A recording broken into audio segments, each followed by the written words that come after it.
Good afternoon. Good afternoon sir. Continue करते हैं अपना जो भी टॉपिक चल रहा था। आई थिंक हमने दो एल्गोरिदम्स देखी थी जिसमें आपका डिस्ट्रीब्यूटेड डेडलॉक डिटेक्शन एल्गोरिदम्स थी। एक आपकी कौन सी एल्गोरिदम थी? एक आपकी पाथ पुशिंग एल्गोरिदम थी और दूसरी थी edge chasing algorithm. Edge chasing algorithm में क्या था? एज चेजिंग एल्गोरिदम में हमने एल्गोरिदम पूरी पढ़ी हुई थी। उसमें वेरियस डेटा स्ट्रक्चर्स यूज हुए थे, किस डेटा स्ट्रक्चर का क्या यूज है और फाइनली एल्गोरिदम कैसे एग्जीक्यूट होती है। आफ्टर दैट जो फाइनल कंक्लूजन होता है कि whether deadlock has been occurred और नॉट, वो एल्गोरिदम के एग्जीक्यूशन पे आउटपुट निकल कर आता है। एग्जाम्पल के तौर पर हम लोगों ने देखा भी था एक डायग्राम के थ्रू।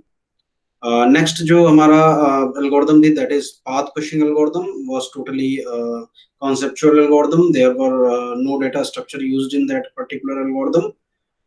So next जो हमारा टॉपिक स्टार्ट होगा, इनफैक्ट जो डेडलॉक वाला जो पार्ट था, जो कॉन्सेप्ट थे वो आपके खत्म हो चुके हैं। अब जो हमारा नया जो टॉपिक टोटली चालू होगा दैट इज एग्रीमेंट प्रोटोकॉल्स। ठीक है, तो एग्रीमेंट एज इट्स नेम, मैं शुरुआत से ही बोलता हूँ कि डेफिनेशन जो है वर्ड्स में ही छुपी होती है। तो एज इट्स नेम की एग्रीमेंट जैसे कि डेली लाइफ में हम यूज करते हैं समझौता। ठीक है, समझौता किन कंडीशंस पे, कुछ सर्टेन पॉइंट्स दिए होते हैं उस पे। तो यहाँ समझौता की वजह जो हम टर्म यूज करेंगे सहमति। ठीक है, अब सहमति या कंसेंस की यहाँ पर जरूरत क्यों पड़ती है? क्योंकि डिस्ट्रीब्यूटेड एनवायरनमेंट है, तो जब वेरियस जो हमारी वेरियस जो साइट्स हैं, साइट्स को यहाँ पर हम क्या रेफर करेंगे? साइट्स को यहाँ पर हम रेफर करेंगे प्रोसेसर्स।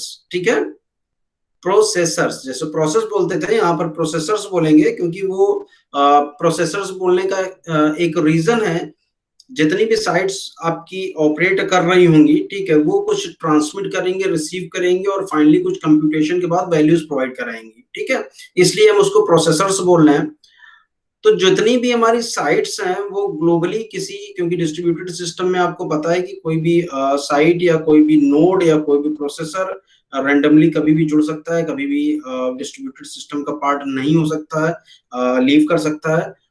सो जब भी हमें कोई ग्लोबल टास्क मिलता है, मान लीजिए कि जितने एप्लीकेशंस हमने देखे एप्लीकेशन डिस्ट्रीब्यूटेड में, कि एक बड़े से टास्क को हम पैरेलली स्पीड अप करने के लिए डिफरेंट डिफरेंट पार्ट्स में डिवाइड कर लेते हैं, सब प्रोग्राम्स में डिवाइड कर लेते हैं, और वो सारे के सारे टास्क सब प्रोग्राम्स आपके वेरियस जो साइट्स हैं या प्रोसेसेस हैं या नोड्स हैं उन पर एग्जीक्यूट होते हैं।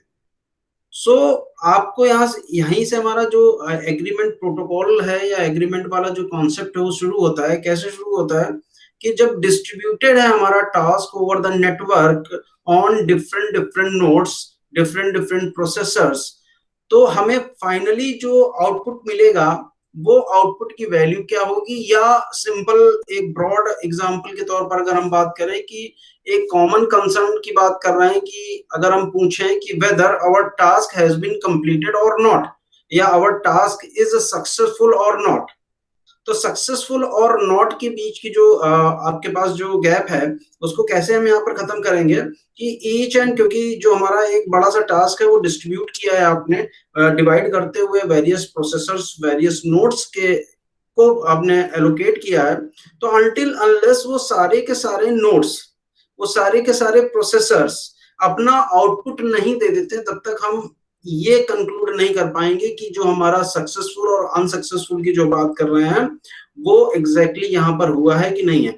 इन शॉर्ट, जितने भी प्रोसेसर्स पर हमने जॉब एलोकेशन या टास्क एलोकेशन किया है, उनमें से अगर एक भी प्रोसेसर या साइट से आउटपुट नहीं आता है इन टर्म्स ऑफ, मान लीजिए कमिट की हम बात करें, कमिटमेंट नहीं आता है, तो हम ये सक्सेसफुली नहीं कह पाएंगे या फाइनल या 100% करेक्टली नहीं कह पाएंगे कि हमारा कोई प्रोग्राम या टास्क सक्सेसफुल रहा है या अनसक्सेसफुल रहा है।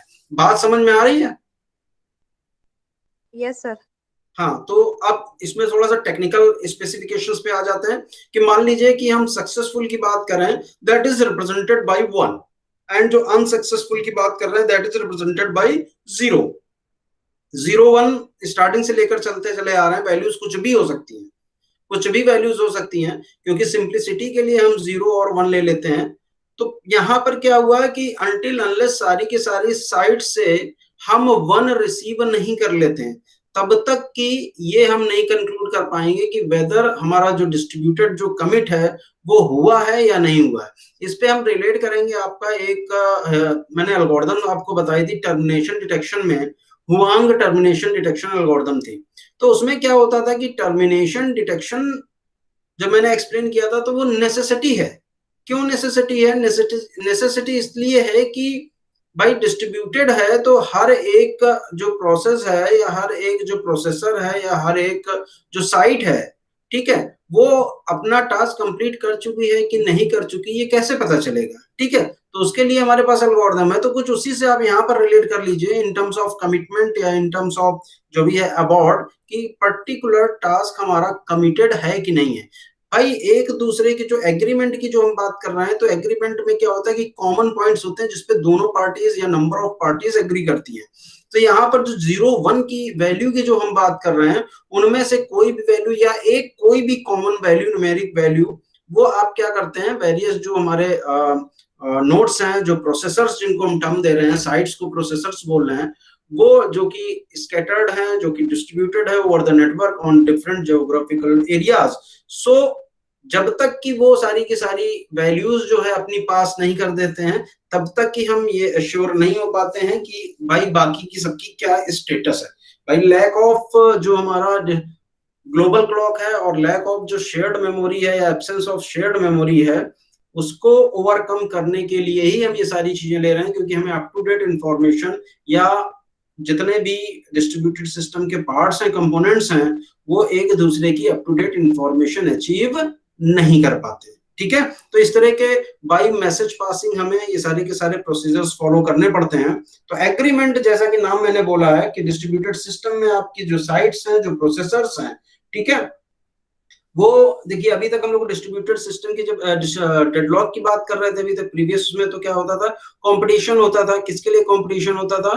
रिसोर्सेज के लिए। तो डिस्ट्रीब्यूटेड सिस्टम में दोनों चीजें हैं, कंपटीशन भी है और कॉपरेशन भी है। ठीक है, तो कॉपरेशन की जो हम बात कर रहे हैं वो क्या हो रहा है कि अचीव अ कॉमन गोल। ठीक है, कॉमन गोल की मतलब क्या होगी कि डिस्ट्रीब्यूटेड कमिट। अगर हम डिस्ट्रीब्यूटेड कमिट की बात कर रहे हैं तो डिस्ट्रीब्यूटेड कमिट में जितनी भी साइट्स आपकी इन्वॉल्व है उन सबका लोकल कमिट हमारा यहाँ पर प्रेजेंट होना चाहिए। और वो जो लोकल कमिट होता है वो in terms of any values हो सकता है। ठीक है, जिसपे बाकी सारे के सारे जो प्रोसेसर्स हैं, जो साइट्स हैं, वो हमारी एग्री करती है। ठीक है, एक बात हो गई। अब इसमें जो डिस्ट्रीब्यूटेड सिस्टम में जो अब हमारे पास प्रॉब्लम स्टार्ट होंगी, प्रॉब्लम क्या स्टार्ट होंगी? प्रॉब्लम ये स्टार्ट हो सकती है कि जो भी हमारा प्रोसेसर है, जो भी हमारे प्रोसेसर्स हैं जो कि डिस्ट्रीब्यूटेड सिस्टम का पार्ट है और जिनको हमें या जिनसे हमें वैल्यूज रिसीव करनी है या उनका कॉमन कंसर्न रिसीव करना है, तो उस केस में क्या हो सकता है कि some processors can be faulty. Some processors can be faulty का मतलब क्या हुआ? फॉल्टी का मतलब ये हुआ कि जब भी हम कॉपरेशन की बात कर रहे हैं तो एक particular processor number of processors को अपनी एक कॉमन कंसर्न भेजेगा। मान लीजिए 3 की ही बात कर लें तो 3 में आपका जो प्रोसेसर है P1, P2, P3 हो गया। P1 ने वैल्यूज भेजना शुरू करी तो वो P2 को भेजेगा और P3 को भेजेगा। बट P2 और P3 को जो P1 ने वैल्यू भेजी है वो गलत भेजी है। गलत का मतलब कॉन्फ्लिक्टिंग भेजी है। किसी को 0 भेज दिया और किसी को 1 भेज दिया। तो जो P2 और P3 हैं ये जब आपस में कोऑर्डिनेट करेंगे कि what they have received from P1, in that case conflict हो जाएगा कि वी हैव रिसीव्ड 0 या I have received 0 value and P3 will say that I have received 1 value.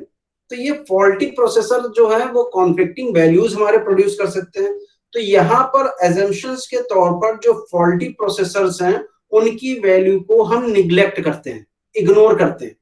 अब निग्लेक्ट और इग्नोर कैसे कर देंगे? तो निग्लेक्ट और इग्नोर इस तरीके से करते हैं कि यहाँ पर एक जो मैथमेटिकल जो प्रूव हुआ है वो आपका एक एल्गोरिथम यहाँ पर देकर रखी हुई है कि नंबर ऑफ फॉल्टी प्रोसेसर और जो हमारे पास नॉन फॉल्टी प्रोसेसर्स होते हैं उनके बीच में आपकी एक अपर बाउंड वैल्यू होगी अगर उससे ज्यादा हमारे फॉल्टी प्रोसेसर्स एग्जिस्ट कर रहे हैं तो we can not achieve a common concern या कॉमन एग्रीमेंट। बात समझिएगा, ठीक है। वो भी एल्गोरिथम्स में आप काफी थोड़ा सा आगे की बात मैंने बता दी है, लेकिन आपको faulty as well as non faulty processors के बीच में डिफरेंस पता होना चाहिए। फॉल्टी प्रोसेसर का मतलब यही है कि faulty processor will send conflicting values to other processors. किसी को 0 भेज दिया, किसी को 1 भेज दिया, ठीक है। अब जब 0 वाला 1 से कम्युनिकेट करेगा, 1 वाला 0 से कम्युनिकेट करेगा कि भाई आपको किस कॉमन कंसर्न में उनसे क्या बात हुई है, तो वो गलत वैल्यूज आती है। तो ये टास्क या इस तरह की एक्टिविटी जो परफॉर्म करता है वो हमारा फॉल्टी प्रोसेसर कहलाता है, ठीक है। और नॉन फॉल्टी प्रोसेसर क्या होगा? नॉन फॉल्टी प्रोसेसर वो प्रोसेसर होगा जो कि एक आपकी यूनिफॉर्म वैल्यू या एक कॉमन वैल्यूज बाकी सबको भेजेगा, जितने भी प्रोसेसर्स, ठीक है। तो ये आपका जो एग्रीमेंट का तरीका है वो इसी तरीके से होता है। तो हमने जो बोला कि आपको number of faulty processor as well as जो number of non faulty processors हैं उनके बीच में एक रिलेशन होता है। अगर उस रिलेशन में नंबर ऑफ फॉल्टी प्रोसेसर की value number of faulty processors की वैल्यू ज्यादा हो रही है तो हम एग्रीमेंट पर नहीं पहुंच पाएंगे, ठीक है। अब शुरू करते हैं। ये मैं आपको भी पोस्ट भी कर दूंगा एग्रीमेंट प्रोटोकॉल वाला, इसको देख लेते हैं। जो मैंने बोला है देखिए वही है सारी चीजें। इन डिस्ट्रीब्यूटेड एग्रीमेंट प्रोटोकॉल्स की बात कर रहे हैं। इन डिस्ट्रीब्यूटेड सिस्टम वेयर साइट्स और processors often compete or as well as cooperate to achieve a common goal, it is often required that site reach mutual agreement, ठीक है। Reaching an agreement typically requires that sites have knowledge about the values of other side.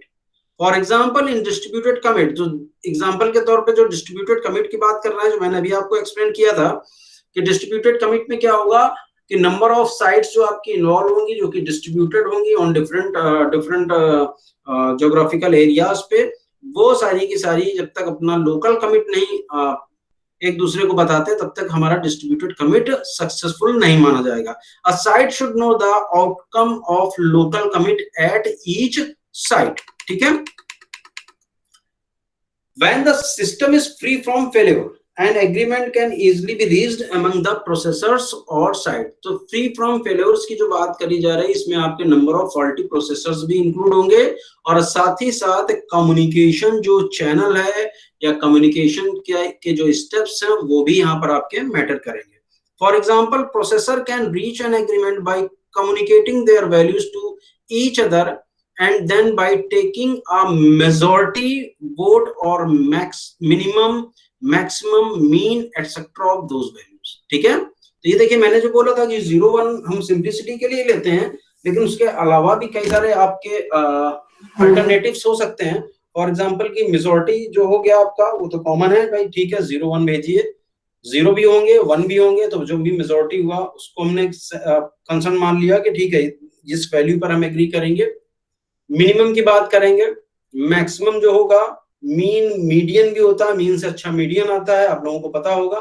तो median जो आपका better result दे सकता है और जो है एक्यूरेट रिजल्ट दे सकता है। तो ये कई सारे मेथड्स हो सकते हैं। This method does not work with faulty processors, देखिए नीचे लिखा हुआ है, this method does not work with faulty processors because they can send conflicting values to other processors, preventing them from reaching an agreement, ठीक है। तो इसमें आपकी वैल्यूज जो मैंने बताया है वो आगे आप देखेंगे कि रिलेशन एस्टेब्लिश हुआ है और उस रिलेशन के अकॉर्डिंग आपकी अगर नंबर ऑफ फॉल्टी प्रोसेसर की वैल्यू ज्यादा होती है तो कॉमन कंसर्न पर नहीं पहुंच पाएंगे। अब सिस्टम मॉडल में देखिए क्या है, ये कुछ कंडीशंस दी हुई हैं। There are n processor in the system and at most m of the processor can be faulty, ठीक है। रिलेशन में बार बार बोल रहा हूं कि आगे आप देखेंगे। The processor can directly communicate with other processor by message passing. A receiver processor always knows the identity of the sender processor of the message. ये कुछ नया नहीं है इसमें जो कि एक्सप्लेन किया जाए ज्यादा। The communication medium is reliable and only processors are prone to failure. ठीक है, तो मैंने बोला कम्युनिकेशन लिंक चैनल की बात हमने पहले ही बोल दी कि चैनल जो है यहाँ पर आप ये माना गया है कि जो मीडियम है, जो चैनल है, दैट इज रिलायबल। जो इरोनियस इनपुट या आउटपुट की बात आएगी वो सिर्फ और सिर्फ प्रोसेसर ही कर सकता है। ठीक है, आवाज ठीक आ रही है भाई? Yes sir. ठीक है पल्लवी, यहाँ तक कोई दिक्कत तो नहीं है? मतलब नया टॉपिक एकदम से स्टार्ट हुआ agreement? No sir, no sir. चलो ठीक है। अब देखिए यहाँ पर जो क्लासिफिकेशन किया गया है एग्रीमेंट, पहले प्रॉब्लम्स की बात करी गई है।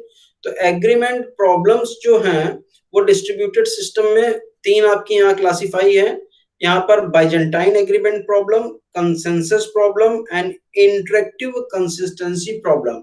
तो ये तीनों का जो ओवरऑल मोटिव है, तीनों का जो ओवरऑल ऑब्जेक्टिव है वो सेम है। क्या है कि हमें एक कॉमन वैल्यू पर एग्री करना है। ठीक है, कॉमन वैल्यू पर एग्री करने का मतलब यही है कि तरीके अलग अलग हैं। तरीके अलग अलग है क्या मतलब? बाइजेंटाइन में क्या होता है, बाइजेंटाइन एग्रीमेंट प्रॉब्लम में आर्बिट्रेरली एक सोर्स प्रोसेसर आपका सेलेक्ट किया जाता है।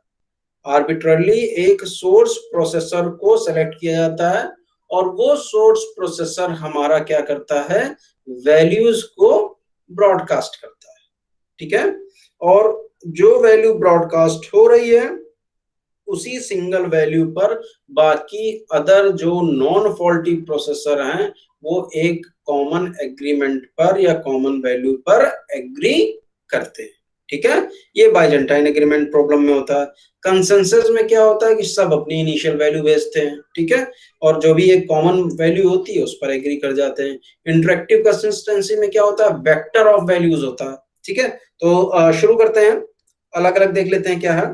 तो देखिए, in all three problems are non faulty processors must reach a common agreement। पहली देखिए, in the Byzantine agreement problem an arbitrary chosen processor called the source processor broadcast its initial value to all other processor, जैसा कि मैंने अभी आपको बताया था। अब यहाँ पर दो पॉइंट लिखे हुए, एग्रीमेंट वैलिडिटी, ये लगभग सब में आपको सेम ही मिलेंगे। जितने भी नॉन फॉल्टी प्रोसेसर्स हैं वो सेम वैल्यू पर एग्री होने चाहिए। ठीक है, और वैलिडिटी की बात अगर कर रहे हैं तो वैलिडिटी में देखिए यहाँ पर पॉइंट आ जाता है कि अगर सोर्स प्रोसेसर ही हमारा फॉल्टी है, अगर सोर्स प्रोसेसर ही हमारा फॉल्टी है तो फिर हम कैसे या किस वैल्यू पर एग्री करेंगे। तो अगर सोर्स प्रोसेसर ही हमारा फॉल्टी है तो जो नॉन फॉल्टी प्रोसेसर्स की वैल्यूज हैं उनमें से किसी एक वैल्यू पर हम एग्री कर जाएंगे या सारे के सारे प्रोसेसर्स एग्री कर जाएंगे। वही लिखा हुआ है वैलिडिटी में, if the source processor is non faulty then the common agreed upon value by all non faulty processor should be the initial value of the source। ठीक है, ये तो हम देखते ही आए हैं, इसमें कोई प्रॉब्लम की बात है ही नहीं। प्रॉब्लम की बात आ रही है यहाँ पर, if the source processor is faulty then all non faulty processors can agree on any common value। ठीक है, और ये जो कॉमन वैल्यू की जो बात कर रहा है वो कहां से निकल कर आ सकती है, वो सारी आपके निकल कर आ सकती है जितने भी हमारे पास नॉन फॉल्टी प्रोसेसर्स हैं। ठीक है, it is irrelevant what value faulty processors agree on और whether they agree on a value at all. ठीक है, तो जो शुरुआत में मैंने बोला कि सारे के सारे जो प्रोसेसर्स होते हैं जिनको हम नॉन फॉल्टी प्रोसेसर्स बोल रहे हैं, वो non faulty processor, faulty processors ने क्या भेजा है इस पर ध्यान नहीं देते हैं, इग्नोर करते हैं उनकी वैल्यूज को। अच्छा, ये आपके दिमाग में आ रहा होगा कैसे पता चलेगा, तो पता है ऐसे मेजॉरिटी, जो अभी आपको टर्म लिखा, ठीक है, कि मेजॉरिटी से पता होगा। आपस का ही एक एग्जांपल ले लीजिए, चार लोग हैं, चार लोग में मान लीजिए एक हमारी कॉन्फ्लिक्टिंग जो है स्टेटमेंट दे रहा है, लेकिन हमें क्या है, बात सबसे करनी है, वैल्यू सबको भेजनी है। तो जो कॉन्फ्लिक्टिंग वाला व्यक्ति है उसने हमको कुछ वैल्यू बताई, आपको कुछ वैल्यू बताई, तीसरे को कुछ वैल्यू बताई। ठीक है, तो कॉन्फ्लिक्टिंग जब अगर वैल्यू भेज रहा है तो जो बचे हुए तीन लोग हैं जिनको हम नॉन फॉल्टी बोल रहे हैं वो क्या करेंगे, वो आपस में जब वैल्यू बात करेंगे तो कहेंगे अरे हमको तो ये बताया, वो कहेगा नहीं हमको तो ये बताया। फिर दूसरे से बात करेंगे तो वो कहेगा हमको ये बताया, आपको ये बताया। तो इन्हीं दोनों जो कम्युनिकेशन सेकंड वाला है, इसमें आपको पता चल जाएगा कि whether what values is correct और नॉट। ठीक है, तो इस तरीके से पता चलता है कि जो प्रोसेसर है वो फॉल्टी वैल्यू भेज रहा है या नहीं भेज रहा है। ठीक है, ठीक है भाई। अब कंसेंसस प्रॉब्लम में देखिए, एवरी प्रोसेसर, जैसा कि मैंने बोला था कि ब्रॉडकास्ट इट्स इनिशियल वैल्यू, तो यहां पर जब ब्रॉडकास्टिंग हो रही है इट्स इनिशियल वैल्यू, तो इसमें आपके फॉल्टी प्रोसेसर्स भी होंगे और नॉन फॉल्टी प्रोसेसर्स भी होंगे। जो वैल्यूज होंगी वो डिफरेंट होंगी, तो जब वैल्यूज डिफरेंट होंगी तो किसी एक कॉमन वैल्यू पर सारे के सारे आपके एग्री कर जाते हैं। A protocol for reaching consensus should meet the following condition, all non faulty processor agree on the same single value, ये मैंने आपको बता दिया कॉमन ही रहता है। If the initial value of every non-faulty processor is V, ये देखिए, if the initial value of every non-faulty processor is V, then the value क्या हो जाएगी, V ही आपकी agreed upon value होगी। Then the agreed upon common value by all non-faulty processor must be V। अब again faulty की case की बात कर लेते हैं।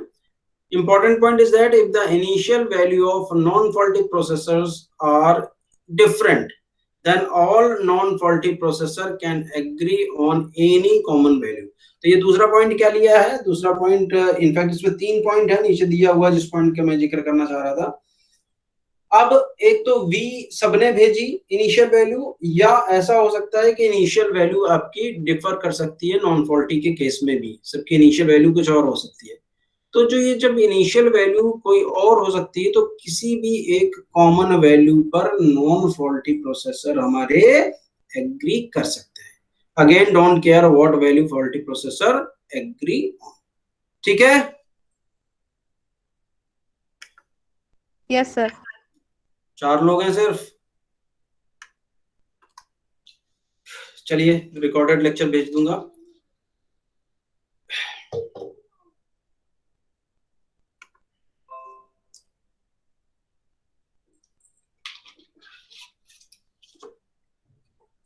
अब देखिए इंटरेक्टिव कंसिस्टेंसी प्रॉब्लम, मैंने बोला था शुरुआत में कि इसमें क्या होता है डिफरेंस, इसमें होता है कि वेक्टर्स के फॉर्म में आपकी वैल्यूज रहेंगी और उन वेक्टर्स पे ही बाकी सारे एग्री करेंगे।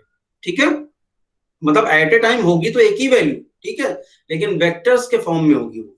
Every processor broadcast its initial value to all other processors, the initial values of the processors may be different. देखिए उसी का एक्सटेंशन है, अभी तक कॉमन बात कर रहे थे, अब ये बोला गया कि ठीक है, नहीं अगर डिफरेंट ही सब भेजते हैं, किसी को कुछ नहीं पता है कि क्या वैल्यू दूसरा ले रहा है, तो यहां पर क्या बोला गया कि ठीक है वेक्टर्स ले लीजिए, जो वेक्टर्स होंगे उनमें से किसी एक वैल्यूज पे हम एग्री कर जाएंगे। The protocol for the interactive consistency problem should meet the following conditions. All non-faulty processors agree on the same vector v1, v2 up to vn। Validity की बात करें, if the ith processor is non-faulty, if the ith processor is non-faulty and its initial value is vi, then the ith value to be agreed on by all non-faulty processor must be vi। तो कहने का मतलब जो शुरुआत में मैंने बोल दिया कि वेक्टर का मतलब ये नहीं कि नंबर ऑफ वैल्यूज पर एग्री करेंगे, वैल्यू एक ही होगी, लेकिन यहाँ पर इसीलिए क्लियर किया गया कि अगर vi जो प्रोसेसर है, मान लीजिए वो हमारा नॉन फॉल्टी है, तो जो ith जो हम वैल्यू की बात कर रहे हैं या ith टर्न की जो हम बात कर रहे हैं, उसमें जो वैल्यू हम एग्री कर रहे हैं that will be vi for all non faulty processors. Again important point is that if the jth processor is faulty, then all non-faulty processor can agree on any common value for vj। तो v1 से लेके vi या vn तक जो लेकर values गए हैं उनमें हमारी कोई फॉल्टी प्रोसेसर भी हो सकता है, तो उसके लिए जो वैल्यू हम मानेंगे वो कोई भी एक कॉमन वैल्यू आपकी हो सकती है। ठीक है, ये देखिए दिया हुआ है आपका summary, problem who initiate the value, और फाइनल एग्रीमेंट क्या है बाइजेंटाइन के केस में देखिए, वन प्रोसेसर, कंसेंसस में ऑल प्रोसेसर, इंटरेक्टिव कंसिस्टेंसी में ऑल प्रोसेसर। तो क्लियर है, पहले में आपका आर्बिट्ररली बाइजेंटाइन में चूज किया जाता है, इसीलिए वन प्रोसेसर लिया गया है। दूसरे केस में जो कंसेंसस में है, सभी अपनी इनिशियल वैल्यू भेजते हैं, सभी का मतलब ऑल प्रोसेसर्स, और इंटरेक्टिव कंसिस्टेंसी में भी ऑल प्रोसेसर्स भेजते हैं। तो कंसेंसस और इंटरेक्टिव कंसिस्टेंसी में प्रॉब्लम जो डिफरेंस है, वो डिफरेंस यही है कि भाई वैल्यूज अलग अलग हो सकती हैं। तो कंसेंसस में तो एक कॉमन वैल्यू बोल दी गई, लेकिन जो इंटरेक्टिव कंसिस्टेंसी है इसमें वेक्टर ऑफ वैल्यूज ले लिए गए। तो single values final agreement, single values and vector of values. Again vector of values का मतलब उन्हीं में से कोई एक वैल्यू, ठीक है, नंबर ऑफ वैल्यूज की बात नहीं होगी। अब relation among the agreement protocol, ये कुछ खास इंपॉर्टेंट नहीं है, आप देख लीजिएगा।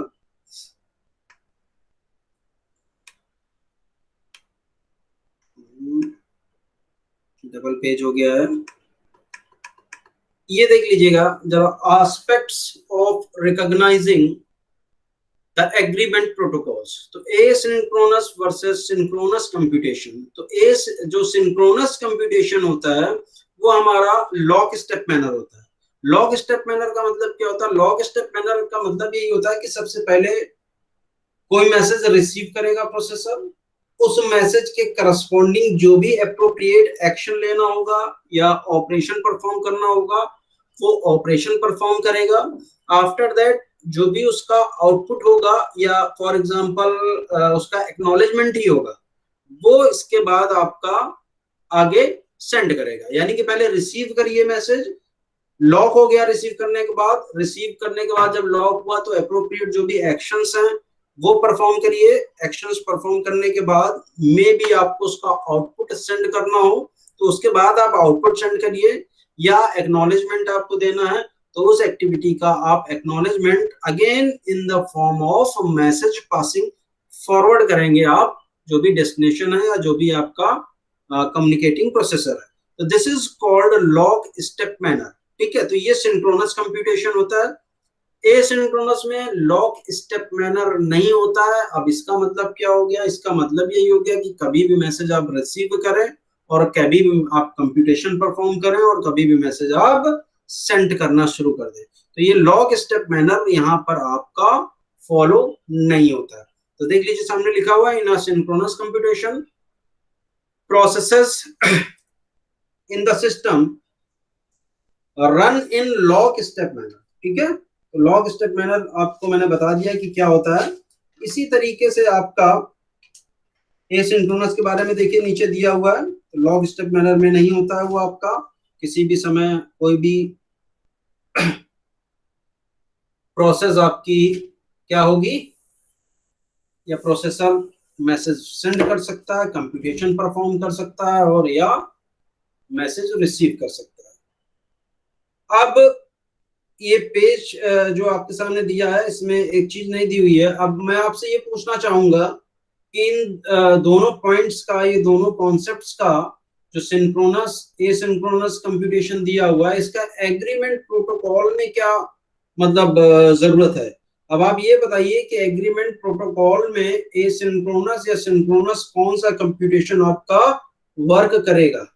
कोई भी जो एक्टिव हो सुन रहा हो बता सकता है कि एग्रीमेंट जो प्रोटोकॉल्स है या एग्रीमेंट वाला जो कॉन्सेप्ट है उसमें हमारा कौन सा कंप्यूटेशन यूज होगा, एसिंक्रोनस कंप्यूटेशन या सिंक्रोनस कंप्यूटेशन।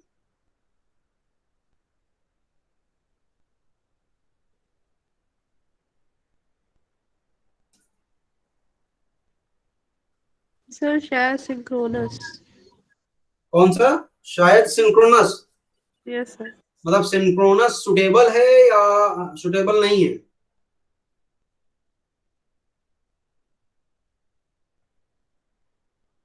सिंक्रोनस जो आपका होगा उसी पर हम जो है, या इनफैक्ट हम बात करें कि जो एसिंक्रोनस कंप्यूटेशन है, एसिंक्रोनस कंप्यूटेशन में हम जो एग्रीमेंट वाला कॉन्सेप्ट है वो अप्लाई नहीं कर सकते हैं। क्यों नहीं कर सकते हैं?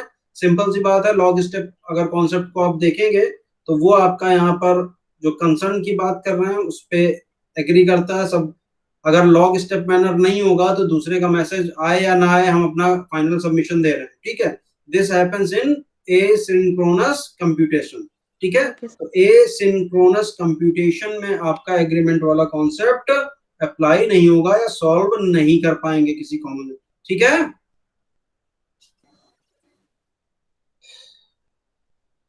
नेक्स्ट जो हमारा टॉपिक होगा या नेक्स्ट जो कॉन्सेप्ट होगा वो देख लेते हैं क्या है।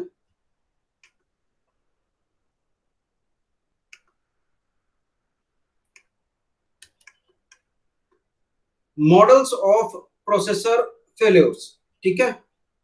अब प्रोसेसर फेल होने का मतलब क्या है, ठीक है। कॉमन चीजें हैं, ये सारे कॉमन टर्म हैं।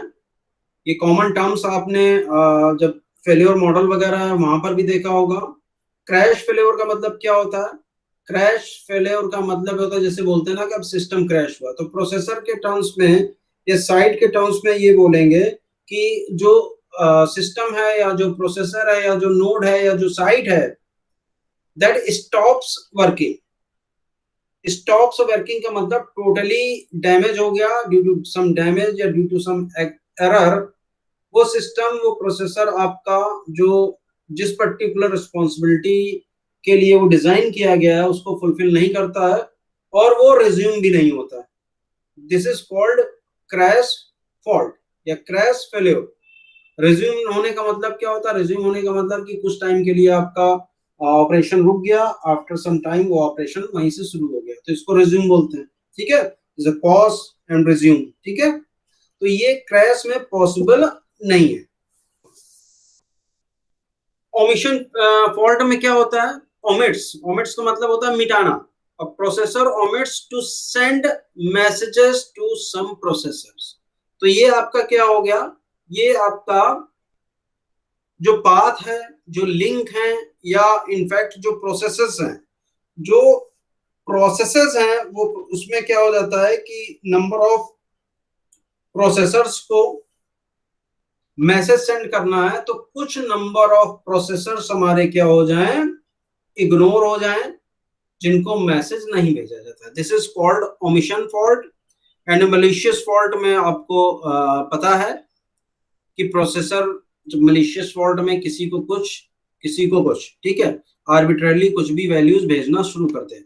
For example a processor may send fictitious message to other processor to confuse them. Malicious faults are also referred to as Byzantine faults, ठीक है। तो सिस्टम मॉडल में जो हम थर्ड बात कर रहे हैं, थर्ड जो कॉन्सेप्ट की बात कर रहे हैं that is authenticated versus non authenticated message, ठीक है।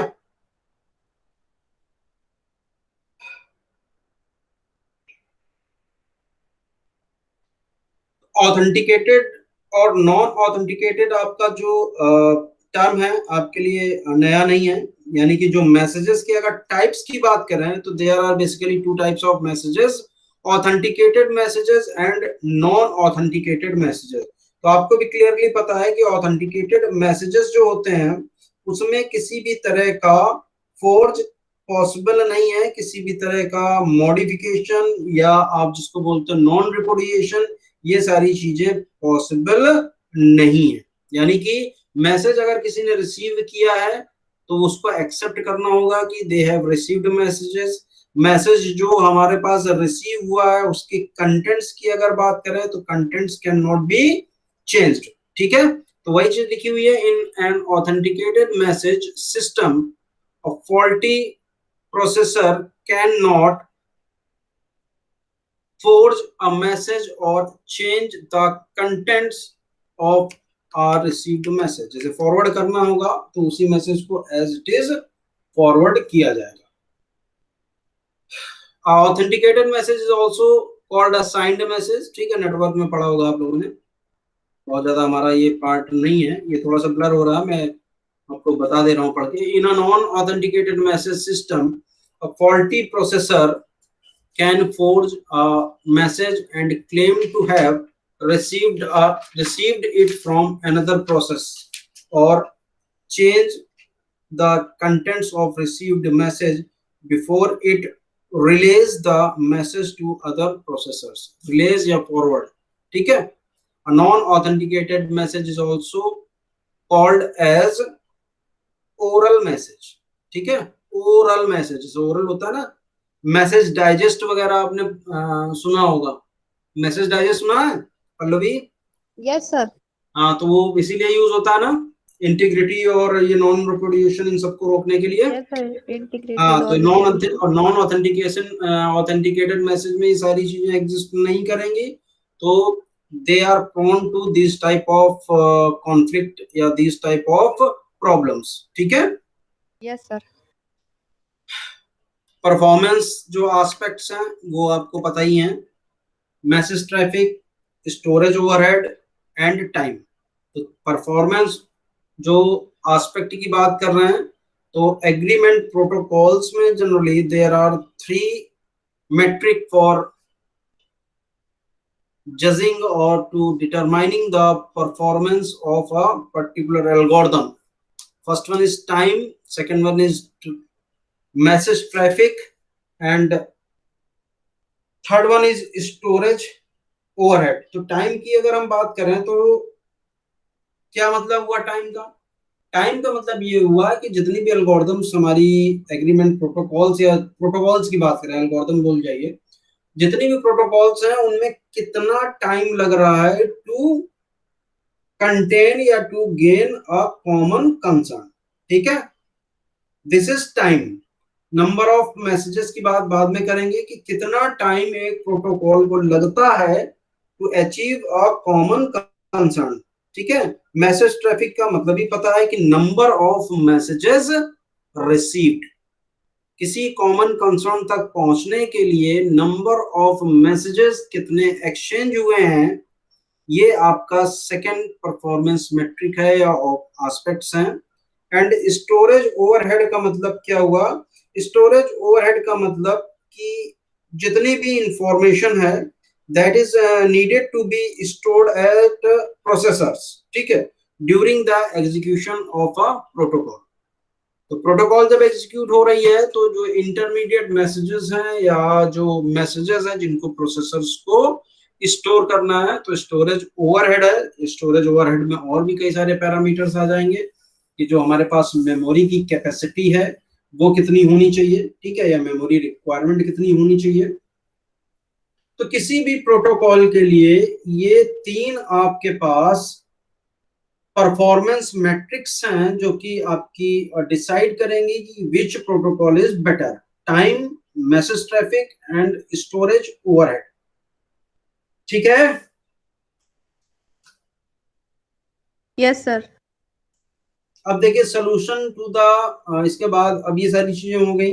अब हल्का सा जल्दी से देख लेते हैं कि सोल्यूशन जो हमारा, जो प्रॉब्लम्स की हम बात कर रहे हैं कि बाइजेंटाइन एग्रीमेंट प्रॉब्लम जो है, उस एग्रीमेंट प्रॉब्लम को जो है सॉल्व कैसे किया जाए, ठीक है.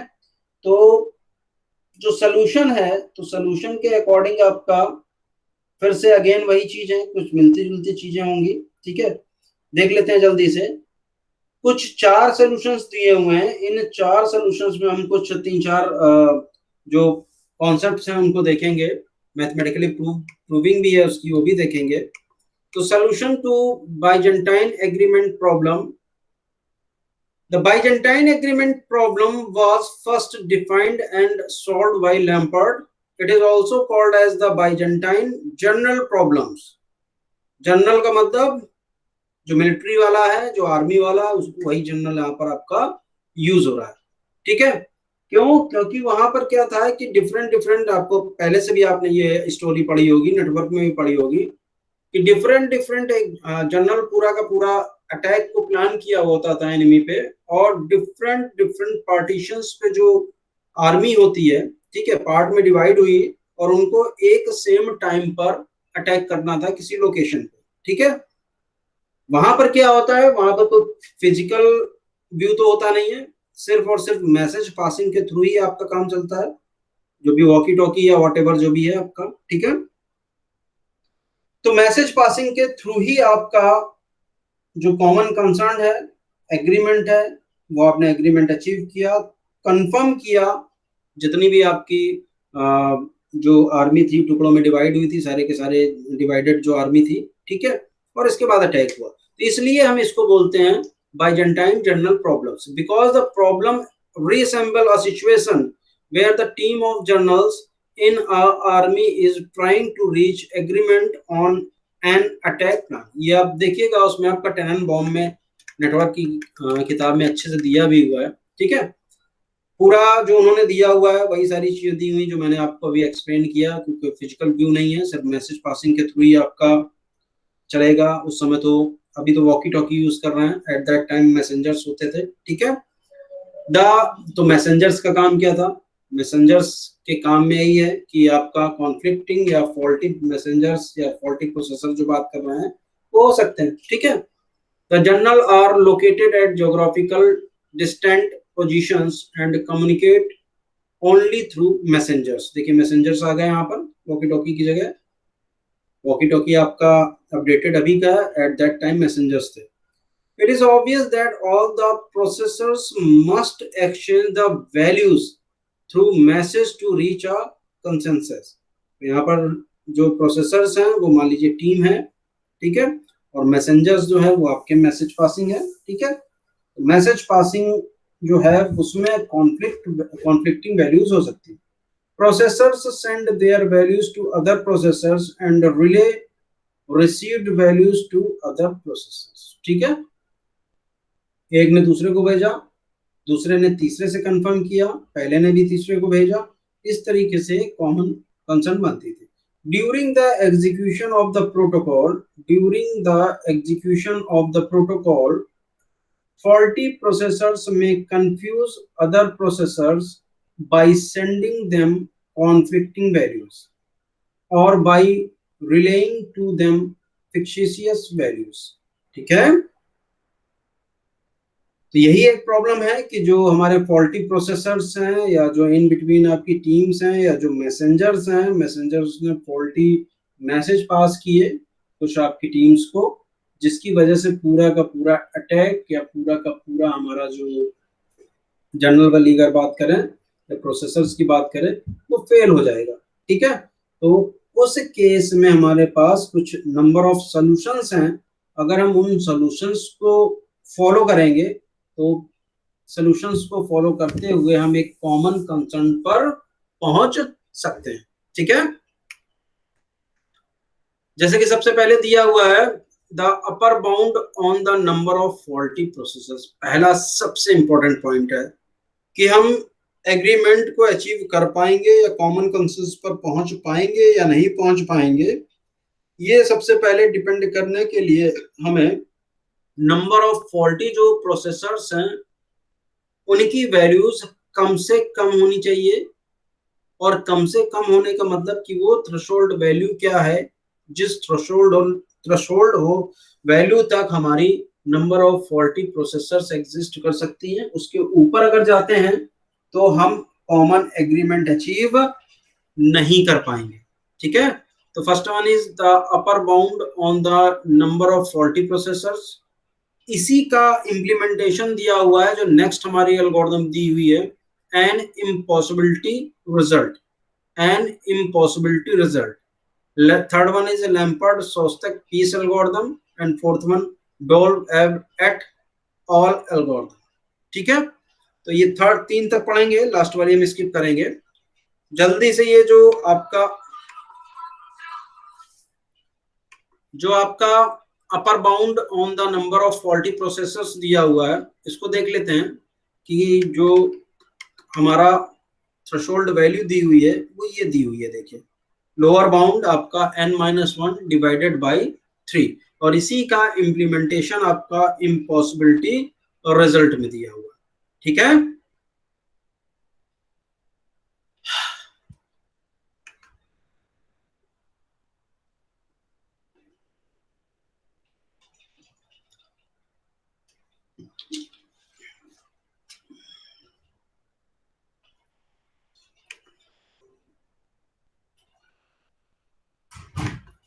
इसमें अब जो जल्दी से देख ले रहे हैं। The upper bound on the number of faulty processors in order to reach an agreement on a common value, non-faulty processors need to be free from the influence need to be free from the influence of faulty processors। तो influence का मतलब क्या हुआ कि अगर number of faulty processors ज्यादा होंगे तो जो हमारे पास नॉन फॉल्टी प्रोसेसर्स हैं उन पर इनका इन्फ्लुएंस आएगा। कैसे आएगा भाई, उन्हें तो वैल्यू रिसीव करनी है, वैल्यूज की अगर मेजोरिटी ज्यादा होगी तो उस मेजोरिटी पर आप एक्सेप्ट करोगे, अगर उस मेजोरिटी पर आप एक्सेप्ट करोगे तो फॉल्टी जो हमारे पास है या गलत जो कंसर्न है उस पर आप एग्री करोगे। तो ये चीज किसके लिए अप्लाई हो रही है, जो पॉइंट है किसके लिए अप्लाई हो रहा है, ये हमारा अप्लाई हो रहा है नॉन फॉल्टी प्रोसेसर्स के लिए। तो इसलिए जरूरी हो जाता है कि डोमिनेट ना कर pile number of faulty processors,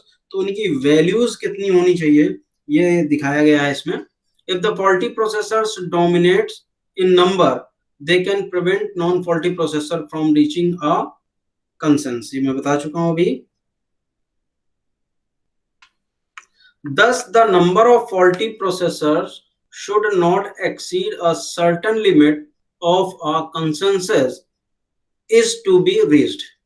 Pease et al. Showed that in fully connected network, it is impossible to reach a consensus if the number of faulty processors m। तो faulty processors को किससे denote किया गया है, faulty processors को denote किया गया है m से। It should not exceed then lower bound n-1 divided by 3। तो n क्या है, n हमारा जो ये m तो आपका नंबर ऑफ फॉल्टी प्रोसेसर्स आ गया, और n जो है n हमारा टोटल नंबर ऑफ प्रोसेसर्स आ गया। तो total number of processors -1 divided by 3, ठीक है। तो इससे ज्यादा आपके प्रोसेसर्स नहीं होने चाहिए जो कि हमारे फॉल्टी। अगर ऐसा है तो आप जो ये एग्रीमेंट की जो बात कर रहे हैं वो भूल जाइए, एग्रीमेंट हम अचीव नहीं कर पाएंगे। Lamport et al were the first to give a protocol to reach Byzantine agreement that requires m+1 rounds of message exchange। m+1 rounds of message exchange मतलब अगर पहला वाला पॉइंट ये आपका सही है, एक्सीड नहीं हुआ है, तो जो मैसेजेस का जो एक्सचेंज है वो कितना होगा, m जो है नंबर ऑफ फॉल्टी प्रोसेसर्स हैं +1, यानी कि अगर 2 फॉल्टी प्रोसेसर्स हैं तो 2+1 आपका कितना आ गया 3 जो राउंड्स हैं वो आपके मैसेज एक्सचेंज के एग्जिस्ट करेंगे, तभी आप क्या करेंगे कॉमन कंसर्न पर पहुंच पाएंगे। ठीक है, तो इसको आप समझ गए ना। इसको हम अभी प्रूफ करेंगे, जब आपका इम्पॉसिबिलिटी रिजल्ट देखेंगे तब प्रूफ कर देंगे। छोटा सा है, आप वैसे 4 ही लोग हो, देख लेना जो भी एक्टिव हैं, ये सारी चीजें आपकी कॉमन है ना। कॉपी पेन अब नेक्स्ट क्लास पे पल्लवी या जितने भी लोग जो सुन रहे हैं वो कॉपी पेन लेकर बैठना भाई, तभी अगर एक्टिवली देख रहे हो, अदरवाइज तो जो लेक्चर्स हैं वो मैं डालूंगा ही यूट्यूब पे। Fisher et al. Showed that m+1 is the lower bound on the number of rounds of message exchange to reach a Byzantine agreement in a fully connected network where only processors can fail। तो only processors can fail का मतलब हम ये मान के चल रहे हैं जो हमारा कम्युनिकेशन चैनल है वो ओके। ठीक है, तो ये m+1 की जो इसमें पॉइंट में दी गई है, इंपॉर्टेंट बात ये है कि मिनिमम ये आपके जो नंबर ऑफ मैसेजेस हैं जो एक्सचेंज है जिनकी हम बात कर रहे हैं वो आपके मिनिमम हो सकते हैं m+1, इससे ज्यादा भी हो सकते हैं। ठीक है, to achieve a common concern. Next हमारा जो होगा दैट इज इम्पॉसिबिलिटी रिजल्ट, वो मैं आपको नेक्स्ट क्लास में बताऊंगा। अभी के लिए किसी को कोई डाउट है तो पूछ सकता है। एंटायर क्लास से किसी को कोई भी डाउट, जो लोग पिछली क्लास में प्रेजेंट थे वो लोग भी पूछ सकते हैं पिछली क्लास में अगर कोई डाउट हो, otherwise we will continue on next class. ठीक है, फिर नहीं पूछना है किसी को, पढ़ लीजिएगा, मैं अभी ये पोस्ट करे दे रहा हूं। बाकी नेक्स्ट क्लास तक के लिए थैंक यू।